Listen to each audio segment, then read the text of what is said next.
the distribution of the idea of individual sovereignty and property rights and free market economies, etc., out into the rest of the world is making the non-Western world, is making the non-Western world rich really, really, really fast. So between 2000 and 2012, the rate of absolute poverty in the world fell by half. Half. It was the fastest period of economic development in human history. We beat the UN, we beat the optimistic UN target by 3 years. Staggering. You know, the rates of child mortality in Africa are now lower than they were in Europe in 1950. The fastest growing economies in the world are in sub-Saharan Africa.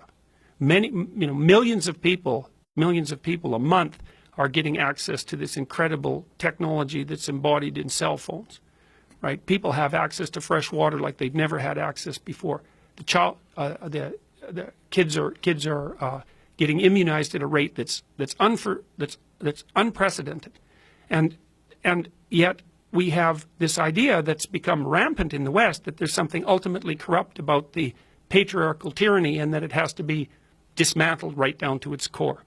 And a lot of that's being taught by the activist disciplines in universities, and I just don't get it. It's not acceptable. Look, we need a spokesperson politically for the dispossessed. That's what the Democratic Party used to do when they worked for the working class, because the working class needed a political voice. It's like, okay, that's the Democrats. Well, why do they need a political voice? Well, to keep the hierarchy from degenerating into rigid tyranny. It's part of the political discussion.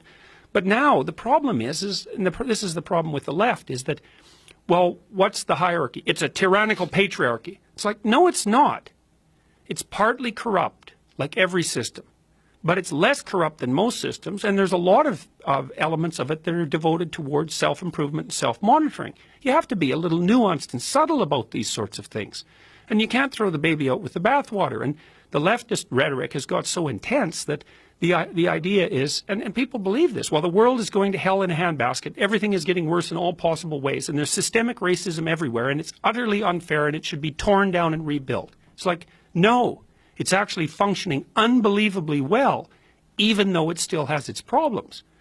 You know, and there's a big difference between saying there's systemic racism everywhere, and the reason that there isn't perfectly equal outcomes is because of prejudice, and saying, no, look, the system is functioning, let's say at 75%. It's doing all right. It's got some problems, including systemic prejudice, which hopefully will work themselves out across time and which show every bit of evidence of doing so. And so we don't need a radical solution.